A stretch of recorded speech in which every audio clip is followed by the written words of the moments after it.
مسیحی میں آپ سب کو سلام۔ آج کے مطالعے کا مقصد برصغیر میں عمومی طور پر تحریک آزادی اور بالخصوص پاکستان کی تشکیل میں مسیحیوں کے کردار کی تحقیقات کرنا ہے۔ مسلم لیگ کے مباحث میں ان کی شراکت کا جائزہ لیا گیا۔ مسیحیوں کی طرف سے پاکستان کی تخلیق کے لیے دی گئی حمایت دیکھا اور تجزیہ کیا گیا ہے۔ یہ نتیجہ عکس کیا گیا ہے کہ پاکستان کے لیے مسیحیوں کی حمایت ان کے اس عقیدے پر مبنی تھی کہ مسلم معاشرہ اپنی نوعیت میں ہندو سماج سے زیادہ سیکولر تھا، اس لیے مذہبی اقلیتوں کے حقوق اور محفوظ محافظوں کے لیے زیادہ جائز ہے۔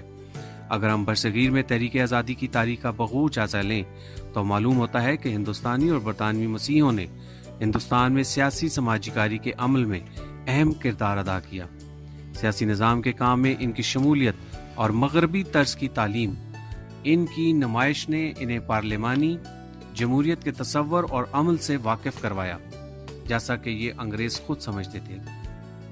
مغربی تعلیم کے پھیلاؤ نے ہندوستان میں جمہوریت، آزادی، مساوات اور قوم پرستی کے مغربی تصورات کو پھیلایا۔ 19ویں صدی میں انگریزوں کی حکمرانی اور انگریزی تعلیم کے ذریعے ہندوستان کی سماجی، سیاسی اور مذہبی زندگی پر مغربی نظریات کے اثرات کو دیکھا گیا، جو بنیادی طور پر مسیحیوں کے زیر انتظام تھا۔ ان خیالات کے عروج نے ہندوستان میں سیاسی شعور کی نشوونما کو ایک بڑی تحریک دی۔ ہندوستانی مسیحی تعلیمی اداروں نے تحریک آزادی کے تمام نامور رہنماؤں کی سیاسی بیداری اور تربیت میں بہت اہم کردار ادا کیا۔ مسیحیوں نے اس نازک وقت میں قائد اعظم مسلم لیگ کی بھرپور حمایت کی۔ جب ایک نئی مسلم ریاست کے قیام کی مخالفت کی گئی، آل انڈیا کرسچن ایسوسی ایشن نے بانی پاکستان کو غیر مشروط مکمل تعاون کی یقین دہانی کرائی۔ خطے کی مسیحی آبادی کے اس اہم کردار کو بانی پاکستان اور آل انڈیا مسلم لیگ نے ہر سطح پر تسلیم کیا۔ برصغیر میں تحریک آزادی کا بخور جائزہ لینے سے پتہ چلتا ہے کہ مسیحیوں نے ہندوستان میں سیاسی سماجی کاری کے عمل میں اہم کردار ادا کیا۔ مسیحی اور تاریخ پاکستان، مسیحی اور پاکستانی تحریک، مسیحی برادری کی اس تحریک اور حصول پاکستان کے مقصد کے لیے کوششوں اور قربانیوں کو اجاگر کیا۔ تحریک آزادی کے آغاز میں جب اقلیتوں یعنی ہندوؤں، سکھوں، پارسیوں اور مسیحیوں کی زیادہ سے زیادہ حمایت درکار تھی، قائد اعظم اور دیگر مسلم رہنماؤں نے ان سے آئندہ نئی قائم شدہ ریاست میں آزادی اور مساوی حقوق کا وعدہ کیا۔ اس لیے تمام اقلیتوں بالخصوص مسیحیوں نے ان کی پکار پر لبیک کہا اور علیحدہ مسلم ریاست کے تصور کی مکمل حمایت کی۔ تاریخ گواہ ہے کہ انہوں نے ہر نازک لمحے میں قائد اعظم اور مسلم لیگ کی بھرپور حمایت کی اور پاکستان کے مقصد کے ساتھ کھڑے رہے۔ یہ اس حقیقت کے باوجود تھا کہ ایک علیحدہ مسلم ریاست کے تصور کو ہندوؤں نے سخت مزاحمت کی تھی، جو برصغیر میں وسیع اکثریت میں تھے۔ آل انڈیا کرسچن ایسوسی ایشن نے بانی پاکستان کو غیر مشروط اور مکمل تعاون کی یقین دہانی کرائی۔ تاریخ کے اس موڑ پر جب قائد اعظم نے نہرو رپورٹ کو مسترد کر دیا اور اپنا 14 نکات کا فارمولہ پیش کیا، مسیحیوں نے آل انڈیا کرسچن کانفرنس کے ذریعے دیگر اقلیتوں کے ساتھ ہندو قیادت پر عدم اعتماد کا اظہار کرتے ہوئے نہرو رپورٹ کو مسترد کر دیا اور 14 نکات کی تائید کی۔ لاہور 1940 کے مسلم لیگ کے تاریخی اجلاس میں speaker Punjab assembly Dewan Bahadur S P Singha, R A Gomes, Fazal Elahi اور ایف آئی چودھری سب پاکستان کے مطالبے کی حمایت کے لیے موجود تھے۔ اسی طرح پنجاب اسمبلی میں ایک قرارداد ایک علیحدہ مسلم ریاست کے حق میں منظور کی گئی۔ مسیحیوں نے باؤنڈری کمیشن سے درخواست کی کہ وہ پنجاب کی تقسیم کے دوران مسلمانوں کے ساتھ ان کی حد بندی کریں۔ انہوں نے پنجاب کے صوبوں کی غیر منصفانہ تقسیم کی مذمت بھی کی اور خود مسلمانوں سے زیادہ زور دیا اور پٹھان کوٹ اور گرداسپور کو حاصل کرنے کی ہر ممکن کوشش کی، جو مغربی پنجاب میں شامل تھے۔ مختصر یہ کہ برٹش انڈیا کی مسیحی برادری نے پاکستان کے مقصد کی بھرپور حمایت کی اور اس کے لیے خاطر خواہ شراکت کی۔ انہوں نے برطانوی راج کے خاتمے کے بعد ہندوؤں کی اکثریت کے غلبے کی مخالفت کی اور تحریک آزادی کے دوران نظر آنے والے خوابوں کی تعبیر کے منتظر مسلمانوں کے ساتھ مل گئے۔ مسیحی برادری کا کردار تحریک پاکستان کی کامیابی کے ساتھ ختم نہیں ہوا، بلکہ قیام پاکستان کے بعد بھی انہوں نے زندگی کے تمام شعبوں میں حصہ لیا، سوائے ان کے جہاں رکاوٹیں پیدا کی گئیں۔ وہ ہر موڑ میں ہمیشہ ہم وطنوں کے ساتھ کھڑے رہے۔ شاید پٹھان جوزف کا نام ہمارے ملک میں کوئی گھریلو لفظ نہیں ہے۔ برصغیر کے ابتدائی اور عظیم صحافیوں میں سے ایک تھا۔ وہ برطانوی حکمرانی کے سخت مخالف اور ایک ناقابل فراموش جنگجو تھے۔ اپنے ٹائپ رائٹر اور اپنی صحافی مہارت کی مدد سے اس نے اپنے وقت کے بہت سے قابل ذکر لوگوں کے خیالات کو فروغ دیا، جیسے اپنی بیسنٹ، مہاتما گاندھی، سروجن نائیڈو، موتی لال نہرو، اور پاکستان میں ہمارے لیے خاص طور پر قائد اعظم محمد علی جناح جوزف نے 26 مختلف اخبارات میں شروع کیے، جن میں Hindustan Times, Indian Express, Deccan Herald شامل تھے۔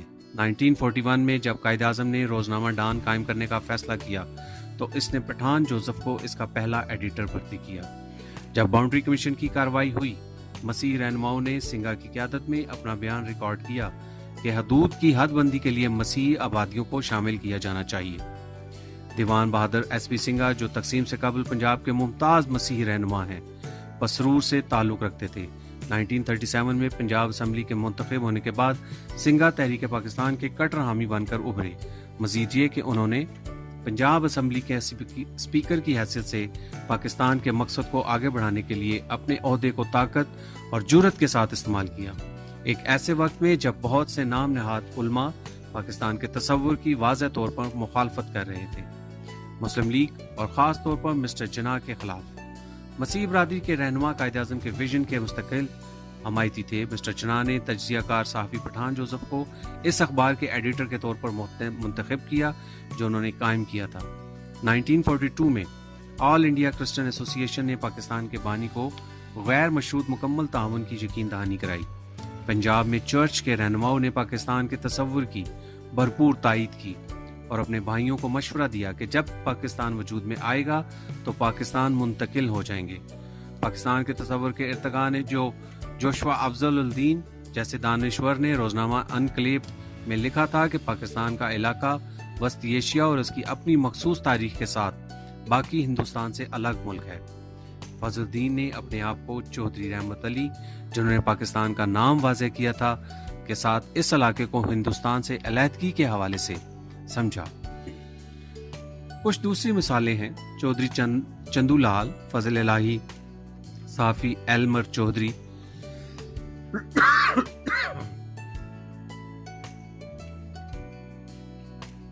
اور وی ایل رالیا رام۔ مسیحی برادری مسٹر جناح کی تعریف اور پاکستان کا حمایت کے اظہار کے طور پر ان کے اعزاز میں متحد استقبالیوں کا اہتمام کرتی تھیں۔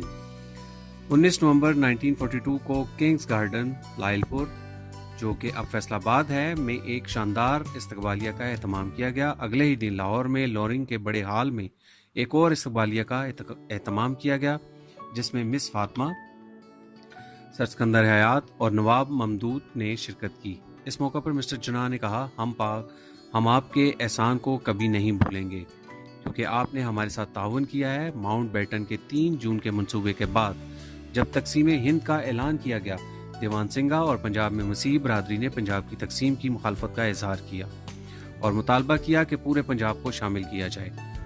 پاکستان میں جوشوا افضل الدین نے ایک اخباری بیان میں کانگریس کو خبردار کیا کہ صوبے کی تقسیم انسانی تباہی کا باعث بنے گی۔ 23 جون 1947 کو پنجاب قانون ساز اسمبلی کا ایک اجلاس منعقد ہوا جس میں اس بات پر غور کیا گیا کیا صوبہ جو اس وقت غیر منقسم ہے پاکستان کا حصہ ہونا چاہیے یا ہندوستان کا۔ اسمبلی کے 3 مسیحی ارکان نے گزشتہ رات سنگھا کے ڈیوس روڈ کے گھر پر ملاقات کی تھی اور پورے پنجاب کو پاکستان میں شامل کرنے کے لیے ووٹ دینے کا فیصلہ کیا تھا۔ مسئلہ سکھ رہنما اسمبلی کے سامنے ننگی کرپان کے ساتھ کھڑا تھا اور دھمکی دی تھی کہ اسے کسی بھی رکن پر استعمال دے گا۔ قدم اٹھاتے ہوئے دیوان بہادر سنگھا نے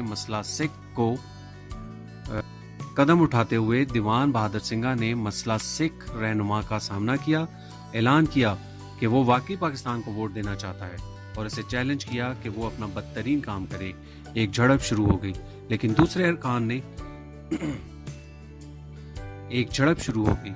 دوسرے ارکان نے تشدد کو روکا۔ ووٹ بھارت کے ساتھ رہنے کے لیے 88 اور پاکستان میں شمولیت کے لیے 91 تھا۔ 3 ووٹ، اصل میں 4، جس نے اکثریت پیدا کی، وہ مسیحی ارکان دیوان بہادر سنگھا، مسٹر سیسل گبن اور مسٹر فضل الہی کے 3 ووٹ تھے۔ اس کے علاوہ اسمبلی اسپیکر کے طور پر سنگھا کا اضافی ووٹ تھا اور اس طرح یہ فیصلہ کیا گیا کہ پنجاب پاکستان کا حصہ ہوگا۔ لیکن پنجاب کی تقسیم اب منظر عام پر آ گیا جب باؤنڈری کمیشن کی کارروائی ہوئی۔ مسیحی رہنماؤں نے سنگھا کی قیادت میں اپنا بیان ریکارڈ کیا کہ حدود کی حد بندی کے لیے مسیحی آبادی کو شامل کیا جانا چاہیے۔ چودھری چندو لال نے مسیحی برادری کے وکیل کی حیثیت سے خدمات انجام دی۔ دوسری جگہ پٹھان کوٹ اور گردواسپور اضلاع کا دورہ کرتے ہوئے وہاں کی مسیحی آبادیوں سے ایک قرارداد حاصل کی کہ وہ پاکستان میں شامل ہونا چاہتے تھے۔ مسٹر سیسل گبن کمیشن کے سامنے پیش ہوئے اور مطالبہ کیا کہ لاہور شہر کو مغربی پنجاب کا حصہ سمجھا جائے۔ اس تحریر کے کچھ قائرین اور سامعین یہ جان کر حیران ہو سکتے ہیں کہ اس تاریخی شہر کی قسمت کبھی مسئلے میں تھی، لیکن ایسا ہو چکا تھا۔ گبن نے یہ بھی خواہش کی کہ پنجاب میں تمام اینگلو انڈین مسیحیوں کو پاکستان پہنچا دیا جائے۔ جب آزادی کے فوراً بعد ریڈ کلف کا خوف ظاہر کیا گیا تو خدشات میں اٹھنے والی پہلی آواز دیوان بہادر سنگھا کی تھی، جنہوں نے اس بات پر زور دیا کہ یہ منصوبہ پاکستان کی معیشت کو تباہ کرنے کے ساتھ کشمیر پر بھارتی قبضے کو سہل بنانے کے لیے بنایا گیا تھا۔ واضح طور پر مسیحیوں نے پاکستان کی وجہ اس یقین کی حمایت کی تھی کہ ایک مسلم معاشرہ اپنی نوعیت کے اعتبار سے ان کے زیادہ سیکولر اور انصاف پسند ہوگا، جو کہ ذات پات کے ہندو سماج سے لامحالہ ہندوستان میں ابھرے گا۔ ان کے خیال میں پاکستان اقلیتوں کے حقوق کے لیے زیادہ فکر مند ہوگا۔ اگست 1947 میں دیوان بہادر ایس پی سنگھا نئی مغربی پنجاب اسمبلی کے پہلے اسپیکر بنے۔ ایک دفتر جس کی انہوں نے ایک وقار کے ساتھ تکمیل کی کوشش کی تھی، تاہم 1949 میں قرارداد مقاصد کی منظوری کے بعد وہ اپنے عہدے سے سبکدوش ہونے کے پابند۔ اب یہ محسوس ہو رہا تھا کہ کسی غیر مسلم کو کسی مسلم گھرانہ کی صدارت نہیں کرنی چاہیے، اور آج مسیحیوں کی بڑی تعداد کی مظلوم حالت میں ذرا بھی بہتری نہیں آئی، اور وہ ہندوؤں کی طرح یہاں بھی سختیوں اور ممانعتوں کا شکار ہیں۔ بہتر تعلیم یافتہ اور اینگلو انڈین اپنی ملازمتوں اور کاروباروں میں امتیازی سلوک سے خوفزدہ ہیں یا ان کا سامنا کر رہے ہیں، ملک سے باہر نکل رہے ہیں، اور ایک خاص ثقافتی ڈھانچہ ہم سے محروم ہو رہا ہے۔ اس سے بھی بدتر بات یہ ہے کہ مسیحیوں کے خلاف تشدد آج کا حکم بن گیا ہے۔ گرجا گھروں پر حملے ہوئے، مسیحیوں کے گھروں کو نذر آتش کیا گیا اور بے گناہوں کو وحشیانہ نشانہ بنایا گیا۔ پنجاب وہ صوبہ ہے جہاں مسیحیوں کو سب سے زیادہ نشانہ بنایا جاتا ہے۔ مسیحیوں کے خلاف زیادہ تر حملے اسی صوبے میں ہوئے ہیں جہاں دیوان بہادر ایس پی سنگھا نے پاکستان کا حصہ بنانے کے لیے جدوجہد کی تھی۔ خداوند آپ کا حامی و ناصر۔